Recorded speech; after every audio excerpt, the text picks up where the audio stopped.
Hi, Patricia. Sergeant Randy, Liverpool Township. You helped your buddy with possibly help move a body. I have a search warrant to search in the shed. Police are at a residence where, just days earlier, a mother of 3 had mysteriously disappeared. And one day later, the police department received a chilling call. A man claiming he'd been forced to dismember a body and get rid of it. And he said that he shot her. Yeah, and he couldn't get the body out of the house and into the shed. So at that point, once he drug her over to the steps and the carpet rolled up in the carpet, what happened at that point? He said he killed everybody. Look, he let everybody in the house numerous times.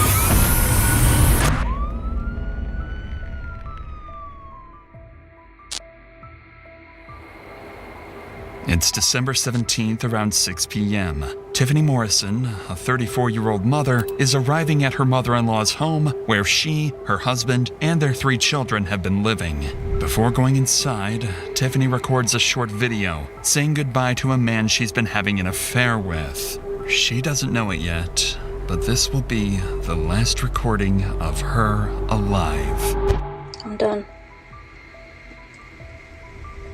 It's over. We're done talking. After recording this, she walks inside, greets her 3 children sitting by the Christmas tree, walks upstairs, and disappears. The next time Tiffany would be seen, she would be in 6 different beds across East Liverpool. What makes Tiffany's case so unsettling is that it unfolded at the moment no one expected. For 17 years, Tiffany had built a life and raised a family with her high school sweetheart, Christopher Morrison. They met back at East Liverpool Senior High at just 17 years old, and from the outside, their world looked stable, ordinary even. But Tiffany had a secret. In the months leading up to her disappearance, Tiffany had begun an affair with a local man named Jake Hill. The only real piece of evidence investigators had was the video Tiffany recorded just before she walked into her home for the last time. In it, she said goodbye to Jake. I'm done. It's over. We're done talking. She had decided to end the affair and recommit herself fully to repairing her relationship with her husband and children. At a first glance, this made Jake appear as a clear suspect, but detectives had no way of knowing that the affair was merely the surface, only a fragment of the disturbing case that was about to come to light. On December 20th at 6:49 a.m., 3 days after Tiffany's disappearance, 911 receives a disturbing call. Thomas Slager, the father of Randy Slager, reports that he believes his son may have helped move a deceased body in the days prior.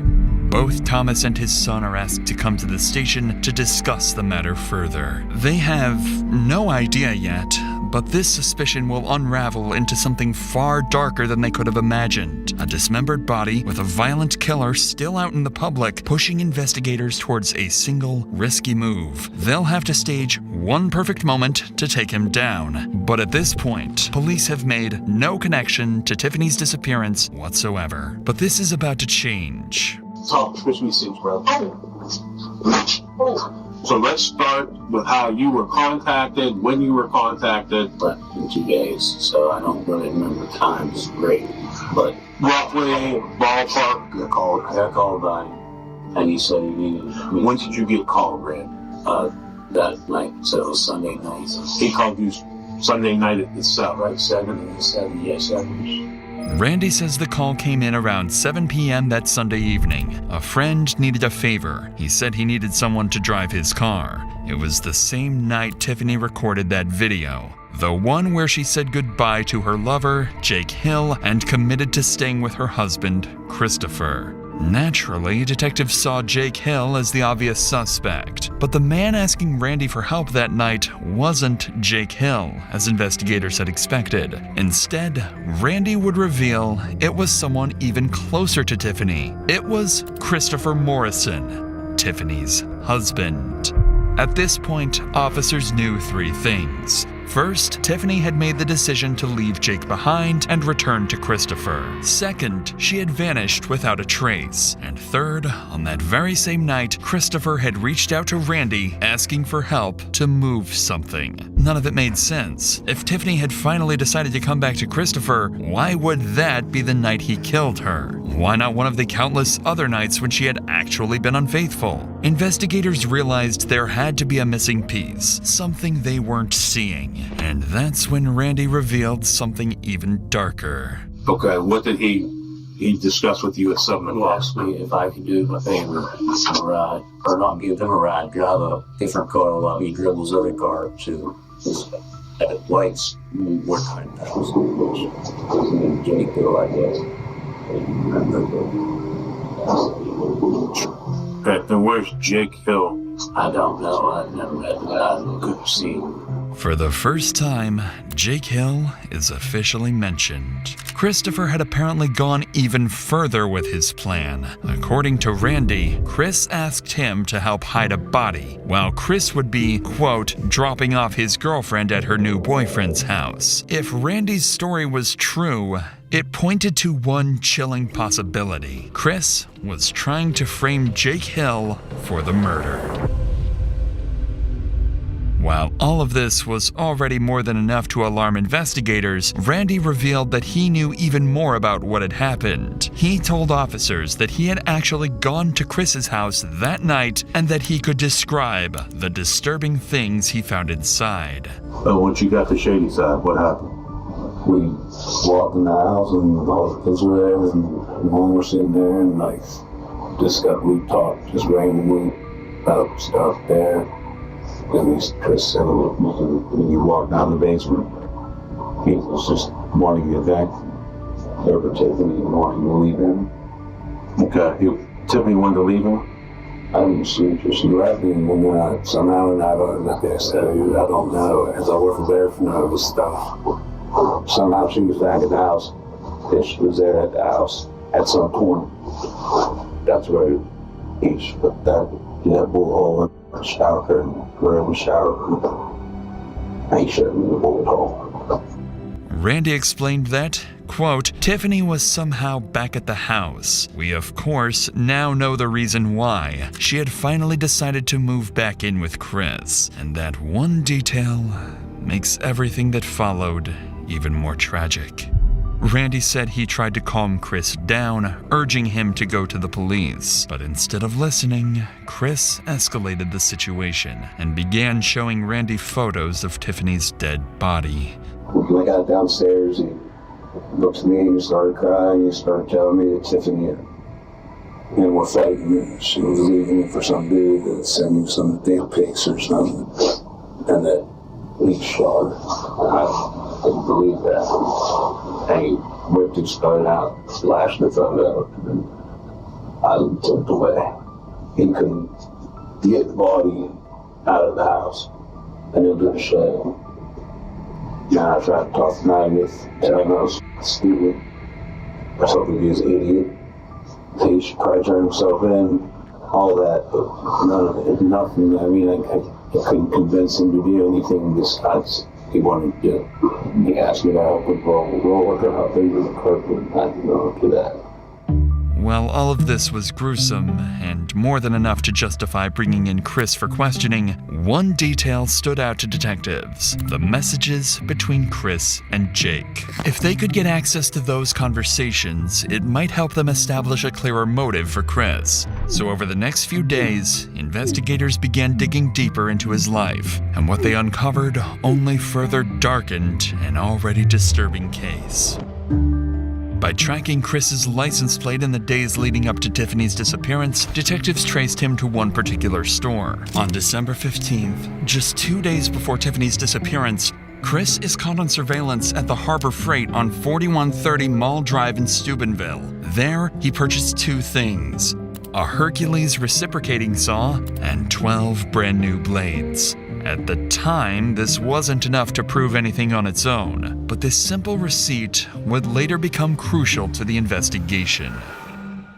Next were the conversations between Jake and Chris. While it's unclear how officers obtained them, it's obvious these messages played a significant role in shaping the case. It turned out Tiffany's affair with Jake wasn't a secret at all. In the weeks before she disappeared, Chris and Jake had been messaging each other regularly on social media, with Jake frequently taunting him. He sent Chris explicit photos of Tiffany, pictures of his own genitals, and graphic depictions of their sexual encounters. All of this created an unmistakably strong motive for Chris to act out violently. And with that in mind, investigators prepared to arrest Chris and bring him in for interrogation. But what they couldn't have predicted was that the arrest would turn out to be a complete disaster, because Chris had no intentions of going to prison. Before they could even get to that point, though, detectives still faced one final problem. They had no clear timeline of Tiffany's final night, no detailed account of what happened before she vanished. They understood what happened between Randy and Chris, and they knew the weeks of tension that led up to it. But the events of that particular Sunday were still a troubling mystery. That is, until they heard a disturbing recollection from someone very close to him. Chris's own mother, the only witness in the home that Sunday evening aside from Chris's own children. At the time, she hadn't suspected a thing, but with everything detectives now knew, it was obvious the warning signs had been there all along, and those signs become unnervingly clear when she describes what Chris was doing that evening. I do remember going downstairs in the basement yesterday to get a bag. Okay. I was gonna do laundry, but when I asked the kids to get their clothes together, he'd said, "Mom, you do enough. We'll take care of the clothes." He did not want me in the basement for some reason. And he had been hanging down there, and that she was down there with him. Well, what I thought, I mean, as far as I know, she was with him. And she did come upstairs Sunday night, or was it Monday? She did come up, and I was standing there at the Christmas tree, and she come flying past me, and you know, she was having an affair with this guy, so I figured she was hanging down there from embarrassment. Shame. You know, I grabbed a hold of her, and I kissed her on the side of the face, and I told her I loved her. You know, and she says, "I love you too." Chris had stopped his own mother from going down to the basement, where he and Tiffany had apparently been staying. She recalled that it was obvious Tiffany felt embarrassed about her unfaithfulness, which only makes what happened even more tragic. But what she said next shifted things from tragic to deeply problematic. She told detectives she believed her own son might have been planning to kill himself. See, when all this was going down yesterday, I thought maybe he killed himself. That's what I was thinking, but it couldn't make sense to me that his vehicle wasn't there. You know what I mean? Because I'm like, why are they in shame? You know? And that's, you know, but then, I mean, this is just all so much. While this was sad and certainly worrisome, it wasn't true. Chris wasn't dead, he was alive and well, and his time on the run needed to come to an end. At this point, the East Liverpool Police Department had one final thing to take care of before moving in to arrest Chris, executing the search warrant on the shed behind his house, the place where Tiffany's body was allegedly being kept. And once officers opened that door, they would discover everything. Hi, Patricia. Sergeant Ranty, Liverpool Township. I have a search warrant to search shed. So this is a copy of the search warrant. Officer Talbot, Kenan, and myself, we're going to go up. We're going to look around. The search warrant is for anything not your house, any of the outlining buildings or any of the permanently. No problem with any of that. And house of kids. Right now they're with the other grandma. The services were this morning, and they, you know, the viewing, you know, there's no viewing. What? It is. It's very horrible. I mean, I'm sick to my stomach. I want to burn the shed down as soon as possible. I want to know when I can do that. It's all still part of evidence, so our prosecutor would be able to answer that, but we'll be talking again soon. I don't know what to do with it. You know what I mean? I found all kinds of knives in here. I took all those out of the bedroom, and I think I'm just going to store them in the garage. Okay. I don't know what, you know what I mean? Yeah. I look like hell, but I can't. Your son's had me up every morning at 4 o'clock. So. Sad. Sick. And I gotta still live here, you know what I mean? I get it. I get it. It's just Let us sick. get done what we need to do. Is it alright? Oh, you can? Okay. And we'll give you a copy of the inventory when we're done. All right. I'm not really worried about the inventory. Well, we have to get it. Chief Howard. Inside the cabin, officers made a horrifying discovery. They found the saw Chris had purchased earlier, multiple knives, other weapons scattered around, and then the final nail in the coffin, Tiffany's body, cut into pieces and placed into 6 separate bags. At that moment, investigators knew they finally had all the evidence they needed. With this new information, detectives knew it was finally time to move in and arrest Chris. But before they could act, one major red flag stopped everything. Members of the Special Response Team had flagged a disturbing statement Chris had allegedly made. He had warned that if police ever came after him, he would, quote, kill everyone. This was taken extremely seriously, so instead of rushing in, officers developed a careful, tactical plan to get Chris away from his house and into custody safely. We got somebody today, supposedly he killed his wife. She's out back, so we've been working the search warrant. We just got it. We wanted to get him out of the house because he was going to kill all the kids and stuff.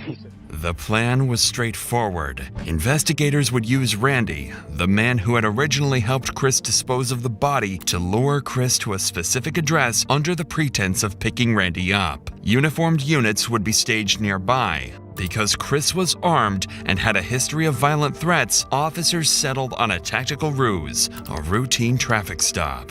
Their goal was simple: get him in handcuffs before he realized what was actually happening, then transport him to the station for questioning. On December 20th at 6:09 p.m., the call came in. Chris was en route to the pickup location. Given his previous threats to kill law enforcement, the officer knew he had to move in with extreme caution and stick to the operation exactly as planned. What's the plate numbers? I don't know the plate number on this. I got the Jeep here. You yell, give me some help. Right here in front of his house. All right. All right.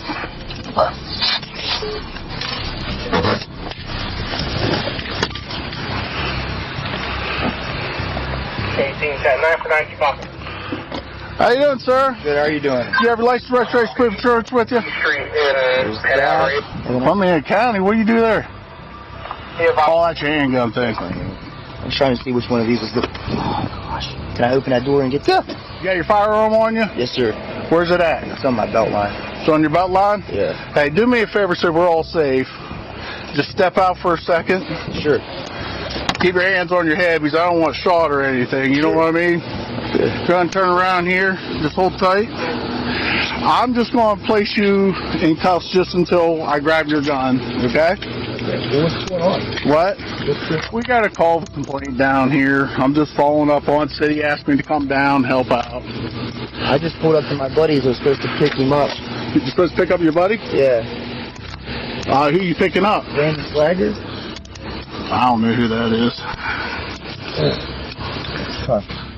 The plan had worked. Chris was now safely in cuffs, and he didn't even know why. But judging by his stressed expression and tense posture, he likely realized that detectives were finally onto him. Despite this, he would keep playing clueless. Good. I have 121. Also have firearm, and he is detained. I don't understand what the problem is, sir. What? Come right back here. Sure. Huh. Alright, step back here. Why am I stuck in here? What is wrong with it? You all right? Yeah. We got somebody today. Supposedly he killed his wife. She's out back. So we've been working on a search warrant. We just got it. We wanted to get him out of the house because he was going to kill all the kids and stuff. Supposedly he killed his wife. So he got away. We coaxed him out to come get somebody. Long story short, with everything's going on, we didn't want him, coming in and shooting. So it was accident circumstances to get him. Okay. I mean, I yelled for you as soon as I found out he was here. Yeah. Well, But I wasn't going to take the chance of him taking the gun and going, No, for sure. because he's already threatened. The officers had done everything they needed at the scene, and now it was time to take Chris to the station. But Chris still had no idea that this wasn't a simple traffic stop, but an arrest for the murder and dismemberment of his own wife. So you aware of what's going on? You have some gentlemen at the station want to talk to you. Okay. So you're being detained and taken back to the Liverpool Township Police Department, okay? Okay.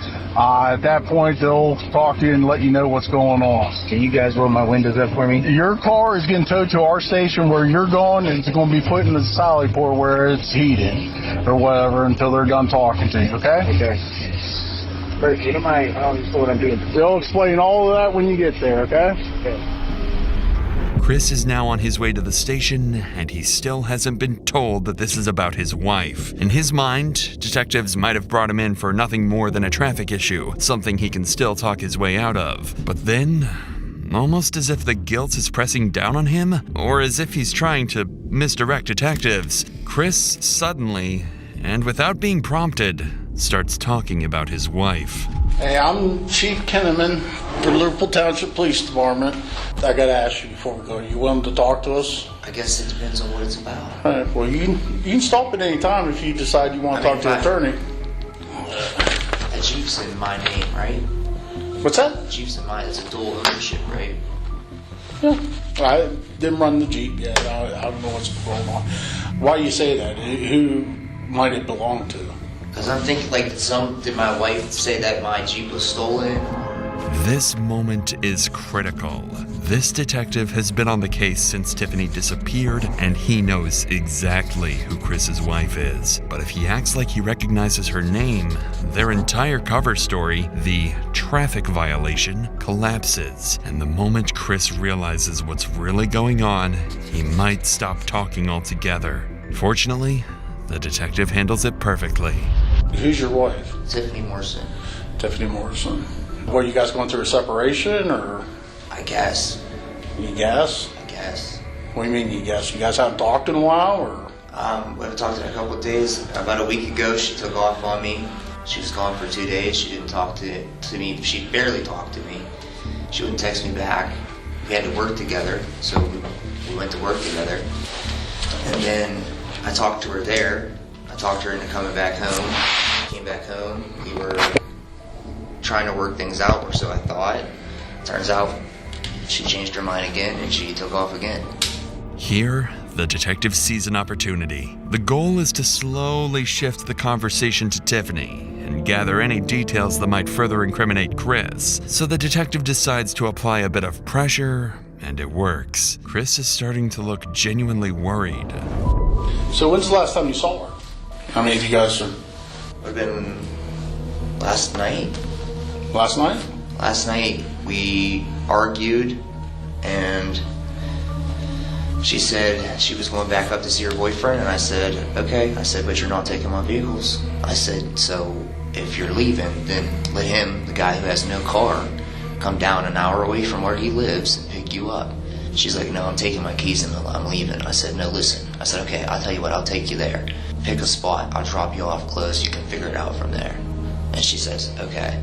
So we started down a hill, we started into an argument. I kicked her out of my Jeep, and that was it. Here, Chris thinks he's giving them a solid alibi, but the detectives already have a dismembered body in the shed he locked, and 2 witnesses who say he's responsible. They don't need anything more, but they still want to hear why he did all of this. Over the next 20 minutes, Chris breaks down their entire relationship, how it began, how things turned dark, and everything leading up to Tiffany's disappearance. Towards the end, Chris finally realizes what the detectives are doing, and he asks for an attorney, effectively ending the interview. Because he was armed, dangerous, unstable, and considered a flight risk, he would be held on a $1.5 million bond while awaiting indictment. And due to the overwhelming evidence, the body, Randy's statement, motive revealed through text messages with Jake Hill, the receipt for the saw, and his threats towards his family and law enforcement, detectives had everything they needed.